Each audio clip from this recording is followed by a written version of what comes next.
ہمارا نوجوان کسی ایرے غیرے کی بھی نقل اتارنا شروع کر دیتا ہے. تو آج ہم یہ جانیں گے کہ آخر ہمیں نقل کس کی اتارنی چاہیے, پیروی کس کی کرنی چاہیے, پیچھے پیچھے کس کے چلنا چاہیے, تقلید کس کی کرنی چاہیے. ہم نے تو یہ دیکھا کہ کسی نے کان چھدوایا تو ہمارا نوجوان بھی اس کے پیچھے پیچھے چلنے لگا ہے. کوئی اپنے کپڑے پھاڑ کے معاشرے کے اندر آیا, ہمارا نوجوان اس کے بھی پیچھے پیچھے چلنے لگا ہے. میں یہ نہیں کہتا کہ نقل اتارنا بڑی بری بات ہے, نقل نہیں اتاری جائے, بلکہ میں تو یہ کہتا ہوں کہ نقل انسان کی فطرت میں داخل ہے. جہاں ہمیں جانوروں سے بہت سی چیزوں سے امتیاز حاصل ہے, جانوروں سے ہم کئی چیزوں کی بنیاد پر الگ ہوتے ہیں. جیسے ہمارے پاس بولنے کی طاقت ہے, جانور بول نہیں سکتا. ہمارے پاس عقل ہے, جانور کے پاس عقل نہیں ہے. اسی طرح ہم جانور سے اس بنیاد پر بھی الگ ہوتے ہیں کہ جانور کسی کی تقلید نہیں کرتا, جانور کسی کی دیکھا دیکھی نہیں کرتا, جانور کسی کے پیچھے نہیں چلتا, اور انسان نقل اتارتا ہے, انسان پیچھے پیچھے چلتا ہے. انسان دیکھا دیکھی کرنے کا خوگر ہے. لہذا میں نہیں کہتا نقل مت اتارو, لیکن آخر نقل اتاری کس کی جائے. میں نقل اتارنے سے منع نہیں کرتا, بلکہ یہ انسان کی فطرت میں ہے. جانور سے ممتاز ہوتا ہے انسان اس بنیاد پر کہ وہ نقل اتارنے کا عادی ہے. آپ دیکھ لیں مثال کے طور پر پوری دنیا کا جانور ایک غذا کھاتا ہے, پوری دنیا کے جانور ایک بولی بولتے ہیں. آپ ہندوستان کے کوے کو دیکھیے اور اس کے بعد پوری دنیا کا کوا اسی کی طرح زبان بولتا ہوا نظر آئے گا. آپ ہندوستان کی بکری کو اٹھا کر دیکھیے, ساری دنیا کی بکریاں چارہ ہی کھاتی ہیں. ایسا نہیں ہے کہ ہندوستان کی بکری تو چارہ کھاتی ہو اور چائنا کی بکری موموز کھاتی ہو اور امریکہ کی بکری کیک کھاتی ہو, بلکہ پوری دنیا کا جانور ایک زبان بولتا ہے, پوری دنیا کا جانور ایک غذا کھاتا ہے. لیکن آپ انسان کو اٹھا کر دیکھیے, انسان بولی الگ الگ بولتے ہیں, انسان کی غذائیں الگ الگ ہوتی ہیں. یہاں کا انسان کچھ اور بولتا ہے, کسی دوسرے ملک کا انسان کچھ اور بولتا ہے. یہاں کے لوگوں کا پہناوا الگ ہے, وہاں کے لوگوں کا پہناوا الگ ہے. کیا وجہ ہے؟ اس لیے کہ انسان دیکھا دیکھی کرتا ہے. اور آپ ہندوستان کے کوے کو لے کر پوری دنیا کے اندر گھومیے, وہ ساری دنیا میں گھوم کر اپنی ہی زبان بولے گا, کسی دوسری زبان کو وہ نہیں اختیار کرے گا. لیکن آپ ہندوستان کے انسان کو لے کر چائنا جائیے, وہ 4 سے 5 سال رہے گا, وہاں کی زبان بولے گا, اس کی آنے والی نسل وہاں کی زبان بولیں گی. ہندوستان کے انسان کو آپ کہیں اور لے کر جائیے, وہ وہیں کا کھانا کھائے گا, وہیں کی غذاؤں کو استعمال کرے گا. آپ یہاں کے انسان کو لے کر کہیں بھی پھر جائیے, وہ جہاں جائے گا وہیں کا لباس پہنے گا, وہیں کا کلچر اختیار کرے گا. وجہ کیا ہے؟ وجہ یہ ہے کہ انسان نقل اتارنے کا عادی ہے, انسان پیچھے پیچھے چلنے کا عادی ہے, انسان دیکھا دیکھی کرنے کا عادی ہے. لیکن جانور نقل نہیں اتارتا, جانور پیچھے نہیں چلتا. جب ہم نے یہ دیکھ لیا کہ انسان نقل کرنے کا عادی ہے, انسان پیچھے پیچھے چلنے کا عادی ہے, اس کو کوئی نہ کوئی آئیڈیل چاہیے, یہ نقل ضرور اتارے گا. تو ہم قرآن کی بارگاہ میں حاضر ہوئے, اے قرآن تو بتا دے. ہم نے یہ دیکھ لیا, دنیا گھوم کے یہ پتا لگا لیا کہ انسان نقل کرنے کا عادی ہے, پیچھے پیچھے چلنے کا عادی ہے. لیکن اے قرآن تو بتا دے, ہم کس کے پیچھے پیچھے چلیں کہ کامیاب ہو جائیں. اے قرآن تو بتا دے, ہم کس کی پیروی اختیار کریں کہ کامیاب ہو جائیں, ہم کس کی نقل اتاریں کہ کامیاب ہو جائیں. تو قرآن جواب دیتا ہے, لقد کان لکم فی رسول اللہ اسوۃ حسنہ. اے لوگوں کامیاب ہونا چاہتے ہو, اے لوگوں بامراد ہونا چاہتے ہو, اے لوگوں خدا تک پہنچنا چاہتے ہو, تو تمہیں مصطفیٰ کی نقل اتارنی ہے. مصطفیٰ کی زندگی میں تمہارے لیے بہترین نمونہ عمل ہے. مصطفیٰ کی زندگی کے اندر تمہارے لیے بہترین نمونہ عمل ہے. آپ کہیں گے میاں آپ مسلمان ہیں پلس مولوی صاحب ہیں, اس لیے کہتے ہیں قرآن یہ کہتا ہے, اسلام یہ کہتا ہے.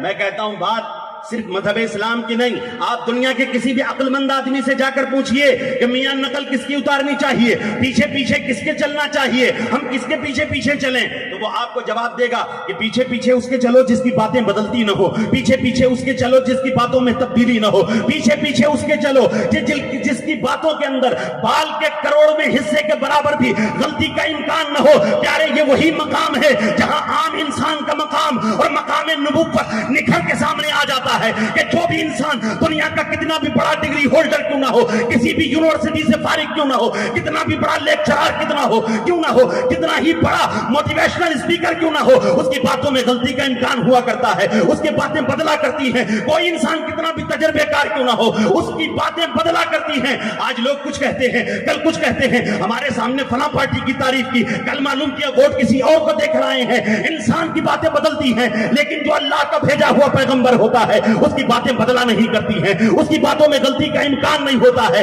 اس کی باتیں تبدیل نہیں ہوتی ہیں، اس لیے کہ کوئی انسان بولتا ہے اپنے تجربے سے بولتا ہے، کوئی انسان بولتا ہے اپنی تخمینہ کاری سے بولتا ہے، اپنے تجربے کی بنیاد پر بولتا ہے، لیکن نبی جو بولتا ہے قانون خداوندی بولتا ہے، نبی جو بولتا ہے تعلیم خدا بولتا ہے۔ ارے نبی خود نہیں بولتے، ان کی زبان پر خدا بولتا ہے، وما ينطق عن الهوى ان هو الا وحی یوحی۔ میرا نبی اپنی جانب سے کچھ نہیں بولتا، وہ جو کچھ بولتا ہے فرمان الہی بولتا ہے۔ نعرہ تکبیر، اللہ اکبر، نعرہ رسالت۔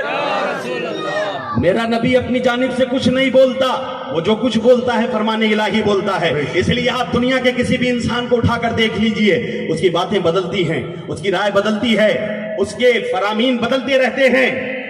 آپ دیکھیں کہ ایک انسان میں اور نبی میں فرق کیا ہے۔ میں ایک مثال دے کر اپنی بات سے آگے بڑھتا ہوں کہ آپ کسی ڈاکٹر کے پاس جائیے علاج کرانے کے لیے، بہت بڑا ماہر ڈاکٹر ہو، آپ اس کے پاس علاج کرانے کے لیے جائیے، آپ کا مرض وہ تجویز کرے گا اور مرض بتانے کے بعد دوا لکھ دے گا۔ آپ 3 دن وہ دوا کھا کر جائیے اس کے پاس، کہیے مرض تو بڑھ رہا ہے، مرض بڑھ رہا ہے، تو وہ فوراً اپنے ہی بتائے ہوئے مرض پر اور اپنی ہی بتائی ہوئی دوا پر قلم پھیرے گا، دوا کو بدل دے گا۔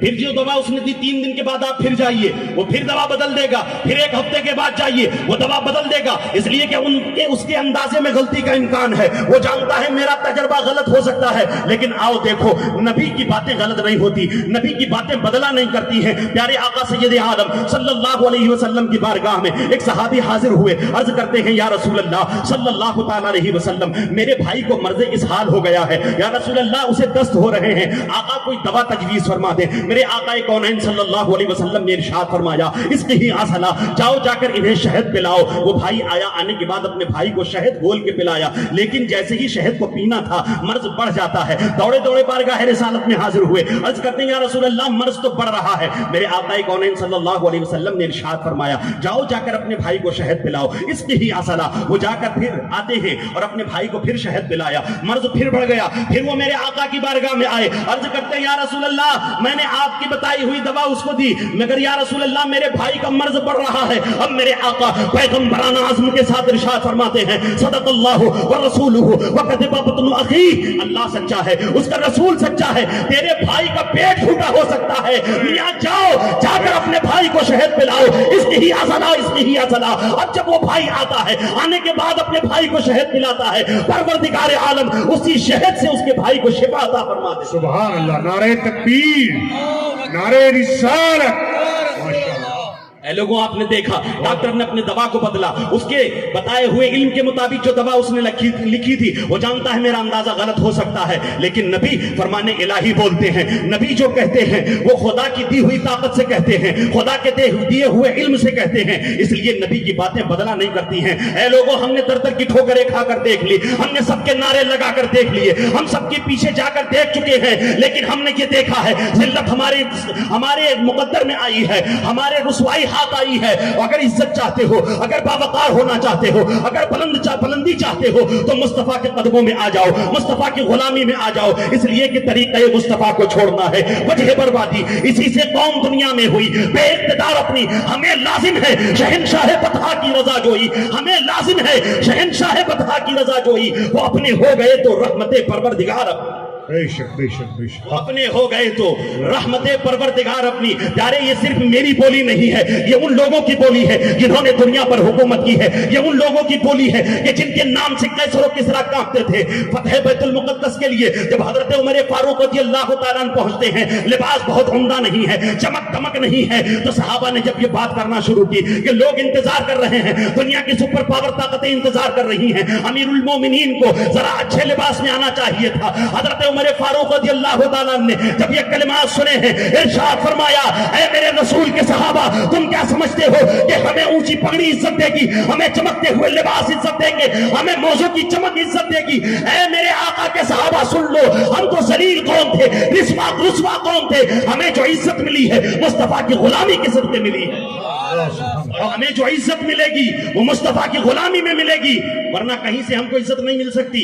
یہی حضرت عمر فاروق رضی اللہ تعالیٰ عنہ ہیں۔ حضرت عمر ارض تہامہ کے اندر رو رہے ہیں، آنسو بہا رہے ہیں۔ پوچھنے والے نے پوچھا کہ ہزاروں مربع کلومیٹر کی حکومت ہو، اتنے بہادر ہو، تمہارے نام سے قیصر و کسریٰ سپر پاور طاقتیں کانپتی ہیں، آپ رو رہے ہیں، یہ آنسو کیسے، یہ ملال کیسا، یہ غم کیسا، اے امیر المومنین یہ آنسو کیسے؟ حضرت عمر فاروق رضی اللہ تعالیٰ عنہ ارشاد فرماتے ہیں، اے لوگو یہی عرض تہامہ ہے، یہی زمین تھی، میرے باپ خطاب نے بچپنے میں مجھ سے کہا تھا اے عمر یہ 6 اونٹ ہیں، ان کو ایک لائن میں کھڑا کرو، لیکن جب میں نے کوشش کر کے دیکھی ایک اونٹ کو سیدھا کرتا، دوسرا نکل جاتا، دوسرے کو لا کے کھڑا کرتا، تیسرا پیچھے ہٹ جاتا، مجھ سے 6 اونٹ کھڑے نہیں ہو سکے، میرے باپ خطاب نے مجھ کو مارا کیونکہ میں 6 اونٹ کھڑا نہ کر سکا۔ میرے باپ بولے ایک عرب کے بیٹے ہو کر 6 اونٹوں کو ایک لائن میں نہیں لگا سکے۔ حضرت عمر کہتے ہیں اور لوگوں میں روؤں نہ تو کیا کروں، میرے آنسو نہ بہے تو کیا ہو۔ اور ایک وہ زمانہ تھا کہ عمر سے 6 اونٹ ایک لائن میں نہیں کھڑے ہو سکتے تھے، لیکن آج رسول اللہ کی غلامی کا صدقہ ہے کہ بڑی بڑی سپر پاور طاقتیں عمر کے حکم کو مانتی ہیں، اس کے سامنے قطار میں کھڑی ہیں، اس کے حکم کی خلاف ورزی کرنے کی ان کے اندر سکت نہیں ہے، جرأت نہیں ہے۔ یہ سب کیا ہے؟ رسول کونین صلی اللہ علیہ وسلم کی غلامی کا صدقہ ہے، رسول اعظم سید عالم صلی اللہ علیہ وسلم کی نوکری اور چاکری کا صدقہ تھا۔ پیارے اگر وہی وقار چاہتے ہو، وہی عزت چاہتے ہو، وہی سربلندی چاہتے ہو، رسول کے قدموں میں آ جاؤ، اللہ کے رسول صلی اللہ علیہ وسلم کے وفادار بن جاؤ، اس لیے کہ کی محمد سے وفا تو نے تو ہم تیرے ہیں، یہ جہاں چیز ہے کیا لوح و قلم تیرے ہیں، قوت عشق سے ہر پست کو بالا کر دے، دہر میں اس میں محمد سے اجالا کر دے۔ میرے پیارے آپ اٹھا کر دیکھ لیں کہ اللہ کے رسول صلی اللہ علیہ وسلم کی زندگی پر عمل کر کے ہی آپ کے لیے ترقی ہے اور بلندی ہے۔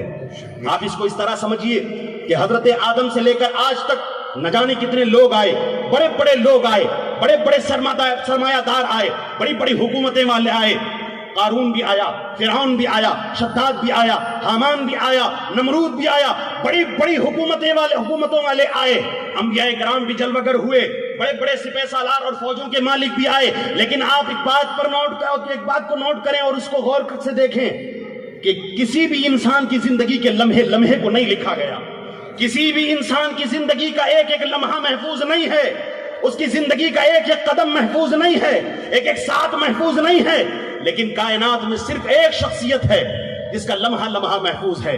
میرے آقا صلی اللہ علیہ وسلم کہیں سے آئے تو صحابہ پکار اٹھے، فجاء رسول اللہ صلی اللہ علیہ وسلم، جب میرے آقا کہیں تشریف لے گئے تو صحابہ پکار اٹھے، فذهب رسول اللہ صلی اللہ تعالی علیہ وسلم، میرے آقا اگر مسکرائے ہیں تو صحابہ بول اٹھے ہیں، فتبسم رسول اللہ صلی اللہ تعالی علیہ وسلم، ذرا سی تبسم میں زیادتی ہے تو صحابہ نے اس کو بھی محفوظ کیا ہے، فبدأت نواجذه، یہ ان کے دندان مبارک ظاہر ہو گئے ہیں۔ اگر سرکار کے چہرے پر مسرتوں کا سویرا ہے، صحابہ نے اس کو بھی محفوظ کیا ہے، غضب کا عالم ہے، صحابہ اس کو بھی محفوظ کر رہے ہیں۔ یہ ایک ایک لمحے کو صحابہ نے کیوں محفوظ کیا تھا؟ بس اتنی وجہ تھی، صحابہ جانتے تھے یہ وہ ذات مقدس ہے کہ جن کی زندگی پر عمل کر کے انسان کامیاب ہو سکتا ہے، کامران ہو سکتا ہے۔ ان کی زندگی کو محفوظ کر لیا جائے تاکہ قیامت تک ان کی زندگی محفوظ رہے اور زندگی پر عمل کرنے والے کامیاب ہوتے رہے۔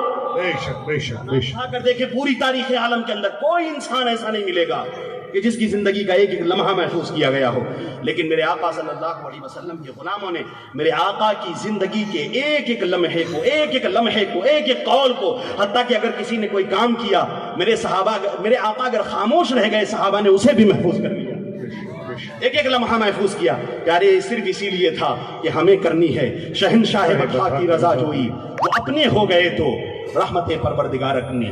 میرے عزیز، اپنے بچوں کے دلوں میں رسول اللہ صلی اللہ تعالی علیہ وسلم کی محبت کو ڈالیے اور ان کے ایمان کی حفاظت کیجئے، اپنے ایمان کی حفاظت کیجئے، دینی تعلیم کے ذریعے اپنے بچوں کے ایمان کی حفاظت کیجئے، اس لیے کہ یہ دور اتنا بھیانک ہے کہ یہ دور اپنے براہیم کی تلاش میں ہے، یہ دور اپنے براہیم کی تلاش میں ہے۔ صنم کدا ہے جہاں لا الہ الا اللہ، اگرچہ بت ہیں جماعت کی آستینوں میں، مگر ہمیں ہے حکم اذان لا الہ الا اللہ۔ یہ دنیا کچھ بھی کہتی رہے، کسی کے آگے بھی جھکتی رہے، لیکن ہماری پیشانی جو جھکے گی وہ اللہ تبارک و تعالیٰ کے آگے جھکے گی۔ ہم کسی کے آگے جھکیں گے تو وہ خدائے وحدہ لا شریک کی ذات ہے، اور کسی کی غلامی کریں گے تو وہ مصطفیٰ کی غلامی، ہم مصطفیٰ کی غلامی کریں گے اور مصطفیٰ والوں سے محبت کریں گے۔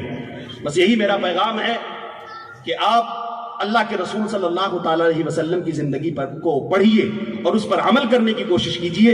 اللہ تبارک و تعالی ہم سب کو آقا کونین صلی اللہ تعالیٰ علیہ وسلم کی سنتوں پر عمل کرنے کی توفیق عطا فرمائے. پیارے اس لیے کہ طریقہ مصطفیٰ کو چھوڑنا ہے وجہ بربادی، اسی سے قوم دنیا میں ہوئی بے اقتدار اپنی. ہمیں لازم ہے شہنشاہ بطحا کی رضا جوئی، وہ اپنے ہو گئے تو رحمت پروردگار اپنی. استغفر اللہ ربی من کل ذنب و اتوب الیہ. السلام علیکم.